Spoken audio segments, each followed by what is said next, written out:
Welcome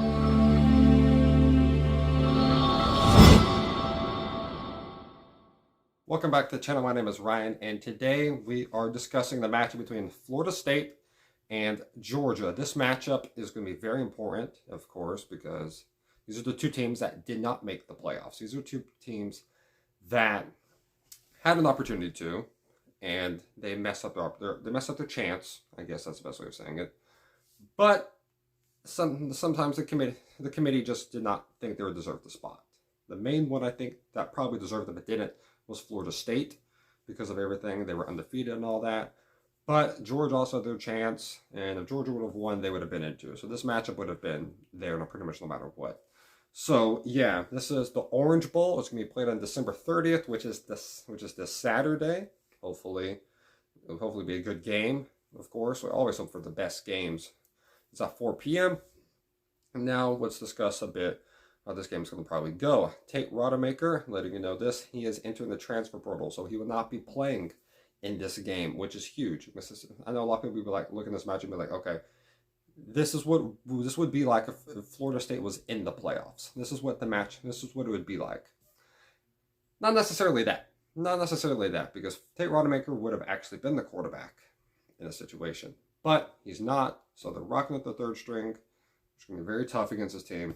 So yeah, let's start off talking about Georgia though, before we just, I like talking about each team individually and then we discuss the matchup purposes. We have in this matchup, Georgia. They were very dominant throughout the year. Let's just be honest about that. They were the best team in the country for, I would say, until they lost to Alabama. And even then, you could still argue they're number one team in the country. It's weird to say that, but you still could. You still definitely can argue that. And they had a little bit of an off game. Alabama caused them to play a little bit off. And they made some mistakes. They just led them losing. But before then, they looked super dominant. Like, ridiculously dominant. They had struggles early against South Carolina. They had some struggles here and there in some of their matchups. But overall, they killed Florida. They killed Tennessee. Oh my gosh, that was awful. They killed Vanderbilt. They destroyed Ole Miss and Kentucky. Those were very impressive wins. Only team they kind of struggled against was, well, they kind of struggled against Georgia Tech, but not really. They had control of that game. The team they struggled against more than the other was Missouri. Really surprising about that. Missouri was, they weren't projected to be great to start off the year, but throughout the year they just got so good, and it was surprising. Congratulations to Missouri on a great year. So, this team got very much battle tested, and then they just ended up losing. But they were led by Carson Beck. Carson Beck, he's going to be returning this next year. He's only going to get better. He started off the year kind of iffy. A lot of people were kind of questioning if he should even be the starter or not. And over Brock Vandagriff. And that just made him play better, it seemed like. He just played very good throughout the year. Not better than Stetson Bennett the year before, I would say. But still very well. He made the right throws. He made the right plays. Didn't hurt your team. And yeah, that was how Carson Beck played. You're not really asked to do a lot if you're a Georgia quarterback. Just get the ball to the player makers that are like 80 of them, like 20 at each position. It's not super difficult, but it does take it takes a lot of good IQ, takes a lot of good strength, a lot of good quarterback qualities he showed throughout the year. So Carson Beck was very good. And he grew a lot, especially in the game against Auburn.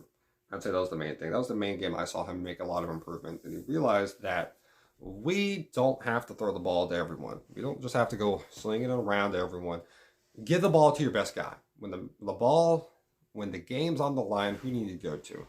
And they realized that Brock Bowers is just that guy every single time he needed to play. They went to him in that game, and he got over 100 yards in one quarter. It was phenomenal play from Georgia offensively in that fourth quarter. They held up defensively, and yeah, there's a lot of teams end up going for plays. That's what a lot of coaches do.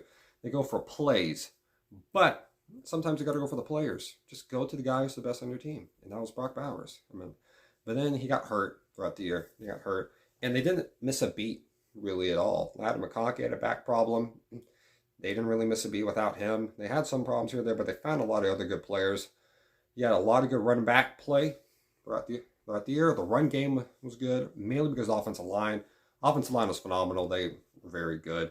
And then defensively on Georgia, very, very good, talented group that they have out there. They just made plays over and over again.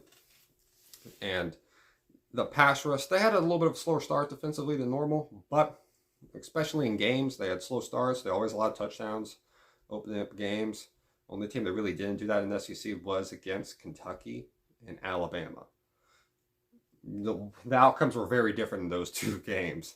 So, yeah, I think their defense played very well overall. They came together as a group throughout the year, and their secondary was great overall. They got tested. The only thing you could beat them with was deep balls.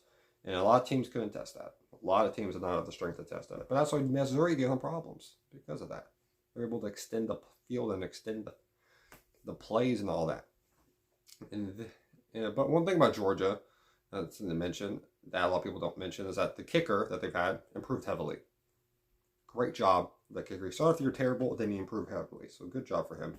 They have a lot of transfers leaving. They have a lot of guys leaving Georgia this, but they have a great recruiting class, but they have like 20 guys leaving. That's an incredible map. Now let's talk about Florida State. Florida State had a phenomenal year. They went 13-0. They did as much as you possibly could, and only injury stopped them from being able to make the promised land, which we all thought was going to be promised no matter what, but it didn't happen like that. You have Jordan Travis. Jordan Travis was a great player. He got hurt. He got hurt, though. You know, a lot of games. He made a lot of plays throughout the year that saved them in games that a little bit iffy in. Some games that they just did not play good in, he was able to bail them out. A lot of games like that. I think one of the game was against Miami. Miami, they did not play well in, but ended up winning that one. Stuff of that nature. And they had a great job against LSU. They played phenomenal against them. That was shocking, especially defensively. Defensively, that was insane.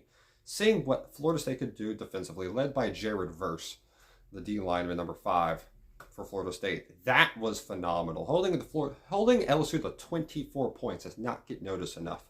That was ridiculous. Just incredible stuff. And then they held they hit everyone else. Only team that had some success offensively against them, I feel like, was Duke. But then Riley Leonard got hurt. And then that slowed up everything, and they just took off after that. And after Jordan Travis got hurt, defensively, they locked in. They really locked in defensively after that to another level they did not expect. They held Florida under 20 points. Held Louisville, had a solid offense to, I think, 6 points, something like that. Very, very impressive stuff. I mean, you have Keon Coleman on offensively. He made a lot of great plays. Offensively, they were able to go deep. Those are the receivers that they had. And they usually are able to use that whenever they had Jordan Travis. But sadly, they don't have him right now. I wish they did, because they were able to make the playoffs with that. But offensively, they made enough plays. They can make enough plays and stuff to be able to work throughout the game. But the main thing Florida State is going to have a chance at this game against Georgia is their defense. They're going to be able to lock up what Georgia has offensively. It's going to be very tough, though, because Georgia has a lot of weapons. A lot of them to go to. And I don't think Florida State's had to play to the physicality level that Georgia's going to make them have to play to. Both teams are going to really try to prove a point. Both teams are hungry, and they're all going to try to play their best games. I believe so. I think Florida State's defense got to play an absurdly insane game to be able to win this one. I think they can, though. I think they have a good chance. Not a good chance, but they have a chance to do so. And the matchup here with Brock Bowers is just too much. I'm pretty sure he's going to play this game. That's just too much. I feel like they handle the offensive line, be able to stop defensively. I mean, they had a great job against LSU. They did a great job against Louisville. Some pretty good great offense and a pretty good offense they did good against.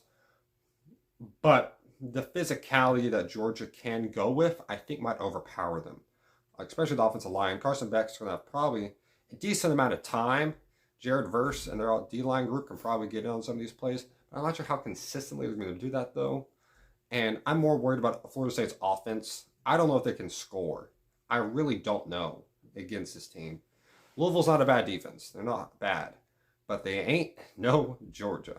So I got the score being, let's go 31. No, not 31. I'm going to go 27 to, what's a good score? 7. 27-7. I got Georgia. I got Georgia in this one. I think the defense for Florida State will do enough. I think they're very much underrated. I think they'll do a very good job compared to what other people would be saying they're going to do. I don't think they're going to get bullied. I don't think that. I think the physicality will be heavily different, though, than they usually have to play against, which will be tough for them to handle. But this offense of theirs is just trash compared to whenever they have Jordan Travis or Tate Rodemaker even compared to their third string quarterback. It's going to be tough. If he plays great, he plays great. They've got the weapons to do it. But it'll be tough, and I don't think I'm going to do it. I got Georgia in this one. So, yeah. That is my preview for the game. Hope it's a great one. I really hope it is. So, yeah. Hope you have a great day. Stay safe, y'all. Put in the comments what you feel about all this stuff, your own opinion, and everything like that. Hope you have a great day. Stay safe, y'all, and God bless y'all.